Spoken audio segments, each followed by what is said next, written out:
Kelganlarga assalomu alaykum. Mana ismim Javohir. Bugun man va Hoshimjon bilan yaqinda tarjima qilingan va chop etgan maqolamizni David Harveyning yangi "Imperializm" nomli maqolasini suhbat qilish uchun yig'ildik.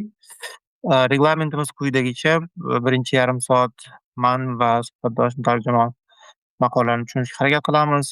Savol-javob ko'rinishida suhbat quramiz. Yarim soatdan keyin bizga qo'shilgan odamlar suhbatda qatnashishi mumkin. Qo'l ko'tarish orqali ularni suhbatga chorlaymiz. Shunaqa, agar umumiy kirish qiladigan bo'lsak, manimcha boshlayverganimiz yaxshi.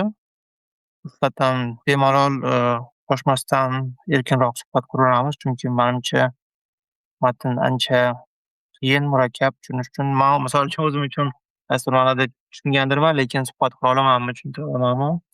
Katta qiyinchiliklar bilan balki bo'lar. Shuning uchun birga tushunishga harakat qilamiz. Hoshimjon, sizga savol so'z bersam, o'zi birinchi umumiy taassurotlar bilan bo'lishsangiz, tarjima jarayoni matnni qanaqa tushundingizmi yoki sizga qiyinchiliklar bo'ldimi? Mhm. Matndagi g'oyalar judayam yangi emas men uchun. Qaysidir ma'noda ozgina manda background bilim bo'lgani uchun batafsil tushunmagan bo'lsam ham umumiy gap nima haqida ketayotganligini tushundim. Ya'ni bu yerda yangi imperializm deb nomlangan bo'lsa maqola, bu yangi qo'sh tirnoq ichiga olingan. Shunchaki oldin imperializm deganda bir davlatni boshqa bir davlatga harbiy yo'l bilan bostirib kirishi va o'sha davlatni o'zini hududiga qo'shib olishi va resurslarini bo'ysundirilishi tushuniladigan bo'lsa, hozirgi zamonaviy dunyomizda, ya'ni modern deydigan bo'lsak, 20-asr boshlaridan boshlangan modern dunyomizda imperializm yangicha aspektni kashf qiladi o'zida, ya'ni iqtisodiy aspektni. To'g'ri, oldin ham qaysidir davlatni bosib olish uchun iqtisodiy manfaat, qaysidir ma'noda iqtisodiy manfaat uchun bo'lgan bo'lsa, lekin unda asosan e'tibor harbiy, siyosiy harakatlarga qaratilgan bo'lsa, bu yangi imperializmda mana shu imperializm ma'lum darajada legallashib qolgan. Ya'ni turli xalqaro institutlar orqali qonuniy yo'llar bilan bir davlat bozorlarini egallash nazarda tutiladi bunda. Muallif o'zi manimcha marksist. Men bu muallifni boshqa bir marksist bilan podkastlarini, suhbatlarini bir eshitib yurardim, lekin bu kitobi haqida bilmagan ekanman. Muallif asosan yangi imperializmni ta'riflashda ikkita tushunchadan foydalanadi. Ya'ni kapitalizmni kengayib borishi va unda jamg'arilgan ortiqcha kapitalni boshqa davlatga eksport qilishni yoki kapitalistik tizimni saqlab qolishni ikkita yo'li bor deydi. Birinchisi makon vaqt yechimi bo'lsa, ikkinchi yechim mulkdan mahrum qilish orqali jamg'arilish. Birinchi yechimda davlat kelajak uchun investitsiya kiritsa, o'sha ortiqcha kapitalni kelajakda keladigan foyda uchun sarflasa, ikkinchisida shunchaki inqirozlarni oldini olish uchun boshqa davlatdagi mulklarni o'zlashtirish orqali saqlab qoladi. Bunga bir qancha misollar berib o'tadi ikkala tushunchaga ham. Birinchi tushunchada hozirgi Xitoyni misol qiladi. Hozirgi dunyomizdan, ya'ni 80-90-yillar boshlaridan boshlab Xitoy davlati infrastrukturaga kiritgan investitsiyalar haqida gap ketadi. Temir yo'llar, avtomagistrallar yoki uylar, binolar. Bundan oldingisida mulkdan mahrum qilish orqali jamg'arilishga misol qiladigan bo'lsak, bugungi dunyomizdan masalan Venesuelani olish mumkin yoki hozir bo'layotgan harakat, Erondagi harakatlarni misol qilib keltirishimiz mumkin. Umumiy tushunchalarim shular. Yanada batafsil agar bir qadam orqaga tashlasak, o'zi nimadan muammo boshlanyapti? Menimcha, agar men to'g'ri tushungan bo'lsam, o'sha Lenin ham gapirgan kapitalizm, imperializmni oxirgi bir fokus nuqtasi degan ma'no Lyuksemburglar ham ba'zi g'oyalarni keltiryaptiki, kapitalizm kattalashgan, rivojlangan sari muammolar bilan to'qnashadi. Bir tarafdan ko'p katta aholi ishsiz, boshqa tarafdan daromad keltiradigan sohalar kamayib boradi. O'sha milliy davlat ichida и kapital faqat chetga chiqishga moyillik paydo bo'ladi и o'sha kerak bo'lsa harbiy kuch orqali yangi bozorlarni ochish kerak. Mhm. A, shumi o'zi qaysi debatda harbiy qatnashyapti demoqchi bo'lib so'ramoqchi bo'lgandim. Nimaga javob bermoqchiman? Ha, ha, bu to'g'ri, shunaqa. Bu g'oya asosan Marksga borib taqaladi. O'zbekda judayam mashhur iqtibosi bor. Oldingi tuzumlarda, ya'ni quldorlik va feodalizmda mahsulot yetishmasligidan odamlar ocharchilikdan o'lgan bo'lsa, kapitalizmda buni butunlay aksi bo'ladi. Mahsulot va kapital ortiqcha darajada yig'ilib to'planib ketadi-da va uni narxi tushib ketadi. Shu orqasidan iqtisodiyot katta zarar ko'radi. O'sha ortiqcha ishlab chiqarishdan iqtisodiyot katta zarar ko'radi deydi. Lenin ham aytadi bu haqda, ya'ni o'sha imperializm kapitalizmning oxirgi bosqichi, ya'ni kapitalizm o'zini chegaralariga yetib borganida, ya'ni bir mamlakatda judayam katta kapital mablag', masalan, zavodlar ishlayapti, zavodlarda ish kuchi bor, ishlash quvvati ham bor, banklarda pul bor, ishlayman deb turgan odamlar ham bor, lekin bu yig'ilib qolgan kuchni sarflash uchun birorta yo'nalish yo'q. Yangi innovatsiya nimadir yo'q. Shuning uchun iloji yo'qligidan kapital bir bozordan, ya'ni mahalliy bozordan chetga chiqishga majbur bo'ladi. Buni misolini biz Amerika kompaniyalarida ko'ramiz. Masalan, Apple kompaniyasini Xitoyda bir qancha zavodlari bor. Apple mahsulotlarining judayam katta qismi Xitoydan keladi. Mac deymizmi, iPhone deymizmi? Chunki o'sha 80-yillarda Xitoyni dunyo bozoriga ochilishi davrida bu kompaniyalar ko'chib borishni boshlagan. O'zidagi bozor to'yingani uchun Xitoyga, Filippinga, hozir Vyetnam masalan 80-90-yillardan ko'chib boshlagan. Qarang-da, Hoshimjon, agar man shartli bir liberal iqtisodchi ampluasida sizga qarshilik bildirishga harakat qilsamda, balki mafkuraviy yoki g'oyaviy siz bilan bitta lagerdamas, lekin shu bilan birga bu qarshi taraf sizga savol berishi mumkin-da. Buni nimasi yomon? Misol uchun, kapitalga yo'l ochib beramiz. Xitoy bo'ladimi, Vyetnammi? Tashqi dunyodan katta pullar keladi. Bizda ishlab chiqarish rivojlanadi, ishsizlik kamayadi, iqtisodiyot o'sadi. Bundan nima zarar? O'sha odamlarga, bozorlarga, bizga misol Coca-Cola kelsa yoki bir qanaqadir katta konsernlar kelsa, biz xursand bo'lamiz, chunki ular bizga iqtisodiyotimiz o'sishiga yordam beradi. Ularni agar innovatsion texnologiyalari o'sha kapital kirib kelmasa, biz qattan o'zimiz rivojlanishimiz mumkin degan e'tirozga qanaqa javob bergan bo'lardingiz? Mani tushunishim bo'yicha buni birinchi navbatda o'sha kapital chiqib ketayotgan joydagi ishchilarga zarari bor. Masalan, Detroytni olaylik, AQShdagi. AQShda eng katta sanoat markazlaridan biri bo'lgan o'zini davrida, lekin Xitoy ochilishni boshlagandan keyin u yerdagi kompaniyalar Xitoydagi ishchi kuchi arzon bo'lgani uchun kapitalni ko'chirib olib ketishgan va Detroyt bugungi kunda ko'p bilamiz, vayronaga aylanib qolgan deyarli. Ish joylari yo'q, odamlarda daromad keltiradigan narsani o'zi yo'q. Shu hisobiga qandaydir ijtimoiy krizis vaziyat bo'lib qolgan. O'g'rilik, jinoyat ko'paygan. Bir tomondan boshqa tomondan tayyor kapital, ya'ni investor ko'chirib olib kelyapti kapitalini va o'sha davlatdagi bozorni, ishchilarni egallayapti va mahalliy iqtisodiyot bir chekkaga chiqib qolyapti bunda. Ya'ni davlatni o'zini mahalliy iqtisodiyoti nima deydi, mahalliy tadbirkorlar hisobiga rivojlanmayapti. Buni yana bitta zararli tomoni o'sha ko'chirib keltirilgan kapitalni fluctuation'lar deydi-ku, tebranishlariga ta'sirchan bo'lib qoladida. Aytaylik, ko'chirib bordi kapitalni, ko'chib borgan kapital doim bir xil rivojlanmaydi. Ba'zida bilamiz shar bo'ladi, shar yoriladida, inqirozga kirib qolishi mumkin. Ana o'shanda kapital ko'chirib borgan joydagi ishchilar ham yoki umuman kengroq oladigan bo'lsak, o'sha davlatdagi iqtisodiyot ham zarar ko'rishi mumkin. Umuman olganda. Mani tushunishim bo'yicha. Qarang, birinchi argumentingiz o'sha sharqli Detroytdagi ishchi aholi ijtimoiy jihatdan rostdan ham oxirgi 30 yilda uni moddiy sharoiti yaxshilanmaganda, rostdan ham statistik ma'lumotlar bor. G'arbdagi ishchi sinf yoki o'sha stabil qolgan yoki даже minusga ketgan. Bu yomon o'sha g'arb markazidagi ishchi sinf uchun. Lekin shu bilan birga, agar chetdan qaraydigan bo'lsak, vyetnamliklar ko'zi bilan, bangladeshliklar ko'zi bilan yoki hindlarni ko'zi bilan yo xitoyliklarni, ularga yangi zavodlar kelyapti-da, ular ishlash imkoniyatiga ega bo'lyapti.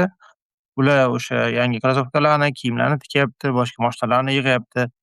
Keyin siz aytishingiz mumkin, mayli, bu o'sha boya siz aytgandek, tashqi ta'sirga ochiq bo'lib qolyapti, lekin shu bilan birga aytish mumkinki, Xitoy shu ochish orqali o'zini keyinchalik sanoatini rivojlanishiga ham imkon yaratib oldida. O'sha maqolada ham keltiriladi, o'sha Sharq davlatlari rostdan ham ochgan, lekin shu bilan birga muayyan darajada rivojlangandan keyin mahalliy sanoatni rivojlantirib, o'sha g'arb kompaniyalari bilan konkurensiyaga kirishib boshlagan o'zini ichida mahalliy burjuaziyada kapitalni ortiqchasi paydo bo'lgan.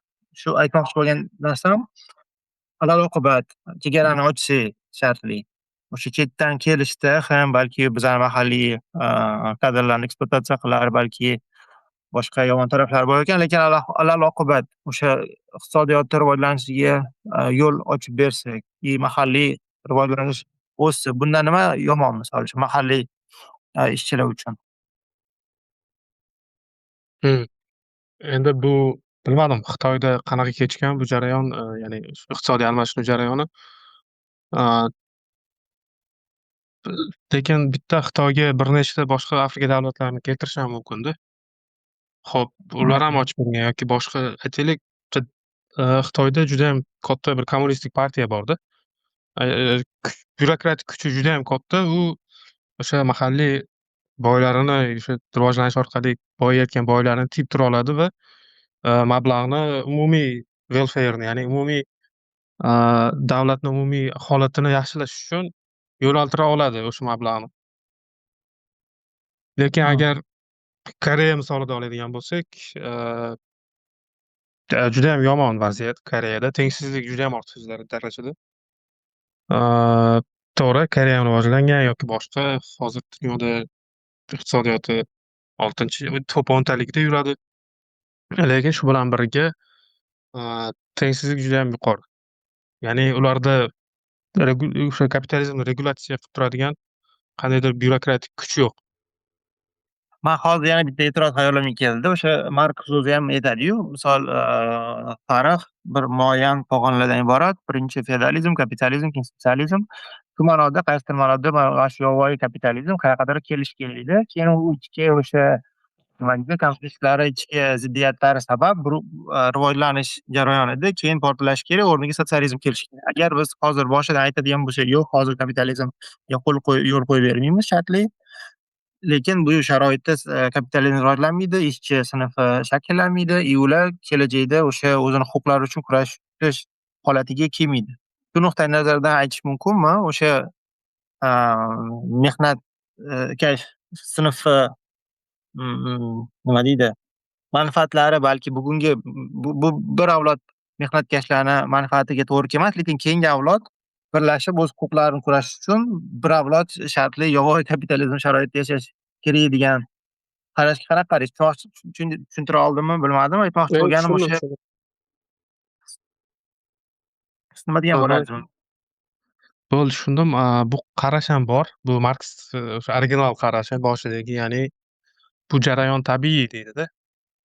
Ketma-ket hammasi bir sodir bo'lishi kerak va o'z-o'zidan ishchi kuchi sinfiy ongga ega bo'lib kapitalizmni ag'darib tashlaydi deydi. Bu o'z-o'zidan sodir bo'ladigan jarayon emasda. To'g'ri, qanchadir yillar ketadi yoki boshqa. Leninni asosiy qilgan ishi ham shunda, aynan Marks shu postulotni rad qiladida, Vanguard partiya degan tushunchani olib keladi. Ya'ni himoyachi partiya, yetakchi partiya bo'ladi. Shuning uchun bu partiya hamma tashabbusni o'z qo'liga oladida, ishchi sinfni sotsializmga yetaklaydi deydi. Bu g'oyaviy tomonda. Qaysidir ma'noda SSRda amalga oshirilgan ishlar, ya'ni sotsializmning yutuqlari Rossiyada kapitalizm butunlay, ya'ni nima deydi, o'sha o'z bosqichlaridan o'tib sodir bo'lmasdan turib ham qaysidir darajada yutuqlarga erishganda. Bu qarashni ortodoks marksizm deyishadi. Ya'ni Marks original fikri bunaqa qarash ham bor. Unga parallel ravishda yo'q. O'z-o'zidan sodir bo'lmaydi, chunki insoniyat dinamik, ularning munosabatlari dinamik. Hozirgi kapitalizmni o'zini ko'rib turibmiz. Judayam ko'p anaqa o'zini o'zi tiklash, regeneratsiya qobiliyatiga ega. Biz mana shu maqolada eslatadigan ikkita yo'l orqali. Balki o'z-o'zidan sodir bo'lmas, balki ko'proq harakat bo'lishi kerak ishchi sinf tomonidan yoki boshqa tuzilmalar, institutlar tomonidan. Shart emasdir balki bosib o'tish aynan kapitalizmni eng ekstrem ko'rinishlarini. Aslini olganda bolalar mehnati bo'lgan industrial kapitalizm deydi Buyuk Britaniyada. Yaxshi bilsangiz kerak, industrial kapitalizm davrida o'rtacha umr 30 yoshga ham bormagan. Oliver Twist, Mark Twainni ba'zi asarlaridan bilamiz. Bu mo'ri tozalovchi bolalar haqida, 4-5 yoshli ishchi bolalar haqida, 18 soatlik ish kunlari haqida. Hozirgi rivojlangan davlatlarda menimcha bu darajada ekstrem kapitalizm bo'lmagan. Yana bilmadim. Ana o'zimizga qaytadigan bo'lsak tinglovchilar uchun ham foydali yo qiziq bo'lishi uchun, misol Karimov davrini ko'rdikda, ko'pchilik aytishi mumkin, shartli liberallar, mana Karimov davri hammasi davlat nazoratida edi, bozorga ochilmagandik, tashqi kapitalga yopilgandik, lekin nimaga keldik oxir-oqibat? Shu yaxshimidi? Mana endi ochilyapmiz, biroz erkinliklar bor, biroz dinamika bor, to есть plyuslarini sanab o'ta oladida. Agar iqtisodchi liberallarimizga, bizga shartli o'sha hozir ko'p ommaviy axborot vositalari chiqarganlarga so'z bersak, o'sha Karimov davri bilan bugunga solishtirib, mana eski sotsializm shartli qo'shtirnoq ichida mana nisbatan balki zo'rmasdir, lekin sal bo'lsa ham erkinroq kapitalizm davrida yashayapmiz. O'z minuslari bor, lekin bir vaqt o'tib o'rta sinf shakllanadi, keyin ular o'z huquqlari uchun kurashadi, keyin erkinlikka kelamiz degan tasavvur borda. Bunga qarshi biz qanaqa argument keltirishimiz mumkin? Yoki biz Xitoy o'rnidan ketishimiz kerakmi yoki o'sha Karimovni qaysidir jihatlari to'g'ri bo'lganmi?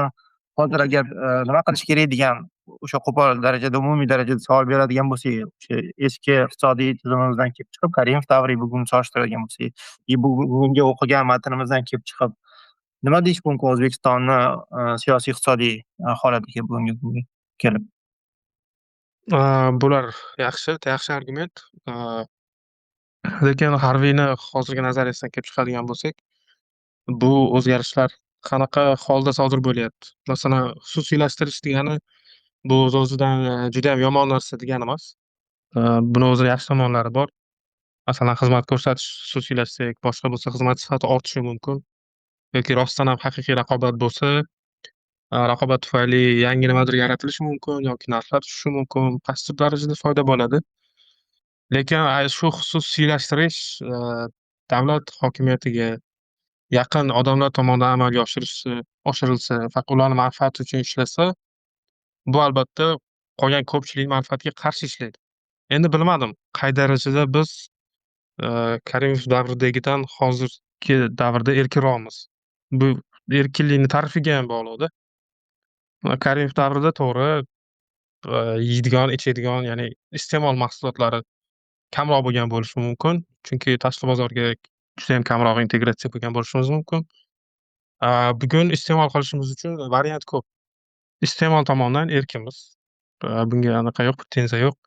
Yoki iqtisodiy faoliyat tomonidan ham ma'lum ma'noda erkindurmiz. Bilmadim.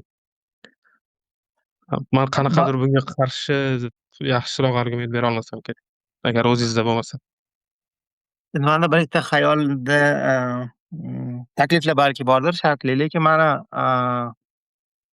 hayron qoldirgan narsa shundan iboratki, bizda qanaqadir so'lchi alternativa yo'qda. Bizda qanaqadir ikkita ekstrem bor. Yoki neoliberal kapitalizmmi chegaralarni ochib yuborishimiz kerak, deregulyatsiya qilishimiz kerak, o'sha ijtimoiy rasxodlarni olib tashlashimiz kerak, ministerstvolarni olib tashlashimiz kerak, hammasini olib tashlash kerak, bozorga qo'yib ber, hammasini zo'r qilib qo'yadi degan bir ortodoksal qarash borda. O'shani hech kim bir tanqid qilmaydi. Mani hayron qoldirgan jurnalistlar ham, blogerlar ham ha, to'g'ri deydi. Mana Karimov hammasini ushlab olgandi. Endi Mmm, hammasini boshqa ekstremga olib borish kerak, 10 ekstremga, hammasi baxtli bo'lib ketamiz deydi.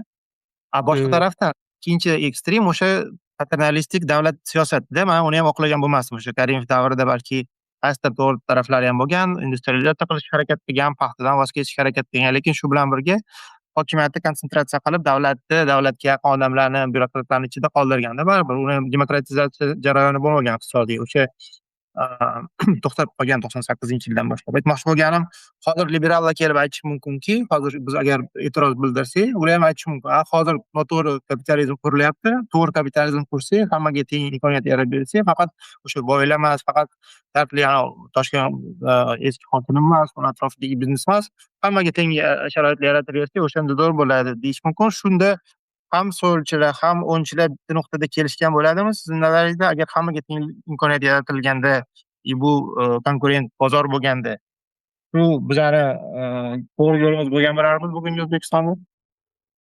aaa, kapitalizmda o'zini qonuniyatlari bor, ba'zi tendensiyalari bor. Bizga beriladigan eng katta argument, ha, agar kapitalizm bo'lsa raqobat bo'ladi, bitta kompaniya o'rniga bir nechta kompaniya bozorda dominantlik qiladi va biz ko'proq mahsulotlar ishlab chiqara olamiz, yangilik bo'ladi deb, qaysidir ma'noda bo'ladi boshlanishida, lekin keyinchalik baribir, aaa, bozorda o'z o'rnini mustahkamlab olish uchun o'sha kompaniyalar monopollash uchun kurashadida va oxir-oqibatda yana o'sha monopoliyaga qaytib qolishimiz mumkin va o'z navbatida bu monopoliyalar judayam katta iqtisodiy resurslarga ega bo'ladi va siyosatga judayam katta ta'sir qilish imkoniyatiga ega bo'ladi. Buni hayotdagi misolini Rossiyada ko'rishimiz mumkin. 90-yillar Rossiya sir tarqagandan keyin xuddi shunaqa, liberallashtirish boshlangan, neoliberalizm va oqibatda biz hozirda ko'rib turgan Rossiya oligarxlariga chiqib chiqqan. Hayot sifati tushib ketgan 10 yil davomida va keyin Putin kelgandan keyin sal, o'nglanish boshlangan. Korrupsiya kamayib yoki kapitalizm shu asosiy tendensiyasi oxir-oqibat salbiy oqibatlarni keltirib chiqaradi. Bu misollar juda ko'p. Ostindia kompaniyasi yoki Westindia kompaniyasi Niderlandiyadagi agar orqa-roqqa qaytadigan bo'lsak, bular o'sha davrdagi ko'plab davlatlardan ham ko'ra ko'proq qudratga ega bo'lishgan, o'zini armiyasi bo'lgan. Indoneziyadagi ko'plab orollardagi, mahalliy aholini qisib olishgan, va boshqa misollar. Hımm. Bilmadim, endi bizda Agar bu darajada biz imperialistik bo'lib, qandaydir, nima desa bo'ladi, qo'shnilarimizga tahdid qilib boshqa qura olmasligimiz mumkin. Baribir judayam chegaralangan hududdamiz. Aaa, imkoniyatlarimiz bunga kamlik qilishi mumkin, lekin boshqa salbiy oqibatlar, o'sha xususiylashtirish sabab, kelib chiqadigan tengsizlik, ijtimoiy, haq-huquqlarni chegaralanishi, ya'ni pensiya yoshi oshirilishi yoki, o'qituvchi, shifokorlarni oliylari qotib qolishi, ko'tarilmasligi, aaa, ta'lim yoki tibbiyotni xususiylashib, kambag'alroq qatlamlar uchun qurbi yetmaydigan bo'lib qolishi mumkin yoki boshqa. Bular o'sha to'g'ridan-to'g'ri baribir, kapitalizm rivojlanishi ta'sirida sodir bo'ladigan jarayonlar. hımm. Ah, agar o'zimiz hozir yana iqtisodiyotga qaytadigan bo'lsak, mani hayolimda o'tgan narsalar shundan iborat bo'ldiki, o'sha ko'p joyda misollarda keltirilgan, o'sha chetdan kapitalga kirishga imkoniyat berilgan yoki majbur qilingan kirishga o'sha Sharqiy Osiyo davlatlariga yo'q, Sharqiy Osiyo davlatlariga, Xitoyga, shu jumladan Yaponiya bular o'zga kiritilgan, lekin shu bilan birga keyinchalik sanoat iqtisodiyotini rivojlantirib, eksport qila olish qobiliyatiga ega bo'lib, turli iqtisodiyotlarga aylanganda, boya siz aytdingiz, bunga qarshi juda ko'p Sharqiy Afrikada yoki a, Janubiy Amerikada davlatlar bor, boshqa output bilan chiqqan boshqa holat bilan обязательно rivojlangan bo'lgan degan misol yo'q. Lekin menimcha bizdagi bugungi siyosatimiz ko'p jihatdan bu haqida ham ko'p yozilgan tadqiqotlarda o'sha Xitoy modelini o'zlashtirishga harakat qilyapti. Bizani mahalliy elitalar ham o'sha shunchaki yovvoyi bozor yaxshi emas. Mana Rossiyada ko'rdik. Oligarxlar kelib chiqadi yoki Qozog'istonga o'xshagan davlatlarda biz sal nazorat qilamiz oligarxlarni, lekin sekin-sekin bozorga qo'yib berib, ishlab chiqarishi, eksportni rivojlantirishga harakat qilamiz degan menimcha yondashuv bor. Shu tarafga qarab ketilyapti. Boya aytgandek, liberallarning shunchaki ochib bersanglar, chetdan kelib bizga zo'r kapitalizm qurib beradi, o'sha sharqiy g'arb tashkilotlari degan yo'lga biroz ehtiyotkorlik bilan yondashayotgandek. Bu yerda hammasi bunday olib qarasak, xulosa qiladigan bo'lsak, bizani sharoitda to'g'ri ketayotgandek tasavvur uyg'ondi menda.